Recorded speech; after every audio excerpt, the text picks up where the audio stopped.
Zero here, back once again with another video. Starrcade 1998 coming right at you, and this is a very controversial show. This is where the original streak died. Goldberg streak at 173-0 came to an end to Kevin Nash. Now, a lot of controversies around this, and you're going to hear my personal opinion on this. But how is the rest of the show goes? Well, the rest of the show is actually incredibly pretty bad. This is one of the weaker Starrcades out there. It's not as bad as 94 or 97 or 99 per se, but it's incredibly disappointing to say the least. So here we go. But we start out with a great opener. As always, Cruiserweight title matches always put out great matches. Billy Kidman defeats Rey Mysterio and Juventud Guerrera in a great triple threat match to capture the Cruiserweight belt. An 8.5 out of 10.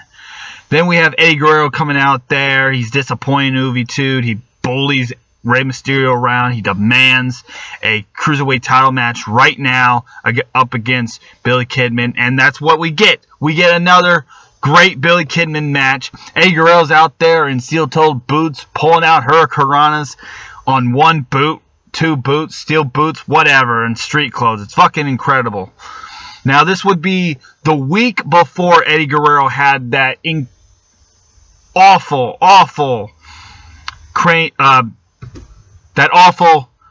car crash that probably should have killed him. Luckily, it did not. But this was the last match before that, and Eddie Guerrero wasn't exactly the same after that car crash. So, we get a fantastic match between Billy Kidman and Eddie Guerrero. Billy Kidman retains his belt, and Eddie Guerrero loses, and unfortunately gets in that car crash. And like I said, he wasn't really ever the same again up until about 2004. I give it a 7.5 out of 10. These next three matches boggles my mind of how they managed to get on this card. And I'm just going to run through them right quick because they all suck ass. Norman Smiley defeats Prince Iaukea, or Iakea, whatever. Fuck it. Dud. Perry Saturn defeats Ernest the Cat Miller. Crap. 1 out of 10. And Brian Adams and Scott Norton, the two biggest pieces of turd bitches ever, defeats Jerry Flynn and Fit Finlay in a bad match, a 2 out of 10. These three matches are insanely mind-boggling to me because this is the biggest show of the year. You don't have Hogan, you don't have Sting, you don't have Luger, you don't have Bret Hart on this card, you don't have Macho Man, he's gone, and you don't have a lot of other guys. Why are you wasting three good matches on your biggest card of the year? On the biggest show? That's like if you had Curtis Axel versus Heath Slater at WrestleMania. That's like if you had the Matadors versus, I don't know, Fandango and some other fuck. It's ludicrous. You would never get that. Ever. It's insanity. These three matches is the reason why this was an incredibly disappointing Starrcade overall. Speaking of disappointing matches, we get Conan versus Chris Jericho to retain the television belt. Chris Jericho wasn't really into this match. Incredibly disappointing because this could have been a 7, maybe even an 8 out of 10. Instead, it only gets a 5. Chris Jericho just not into it, as he's just counting down the days until he's in the WWF. A 5. K-Dog goes over, and it's a 5. It's whatever. Now, the second biggest match of the card was Eric Bischoff versus Ric Flair. And this has been culminating at this point. And this has been going on all year in 1998 between these two. And if I sat here and told you exactly why Ric Flair hated Eric Bischoff's guts and what led to this match and what led to personal heat between these guys, I'd be here all night. I'd be frozen to death. it would just be insane. All I'm going to say is this. Ric Flair wanted time off to see his kid wrestle. He couldn't get the time off, so he missed Thunder. Eric Bischoff sued him, got rid of him, whatever the case may be. And there you go. Over missing Thunder, by the way. Thunder. So, we get this match, and it's as good as, Ric Flair can make it look good. And Eric Bischoff just got his ass whooped, and then Kurt Hennig came out in typical WCW fashion, gives him brass knucks, and again, like typical WCW fashion, the heel wins, and Ric Flair loses for some particular reason. He would get his one-up on Bischoff on the next Nitro the next day, but really, it's just... I give it a 5. Diamond Dallas Page defeats the Giant in a solid match. Bret Hart does come in. He was injured. He was limping pretty bad, but he was good enough to make a little, to screw somebody over. At the time, Bret Hart was the United States champion, which kind of is also mind-boggling. Why wasn't DDP the U.S. champion? There's a lot of mind-boggling things about WCW at this time. But this was a good match. A 6 out of 10. Diamond Dallas Page hits a fabulous diamond cutter as he counters a top rope chokeslam into a diamond cutter. It's really fabulous. This would be the Giants' last WCW pay-per-view. And then we get to the main event. Kevin Nash defeats Goldberg for the WCW title. And I know a lot of people are saying that over time, how stupid was WCW for having their biggest star lose the title and lose the streak. Well, I gotta say this. I disagree. I believe WCW made the right move.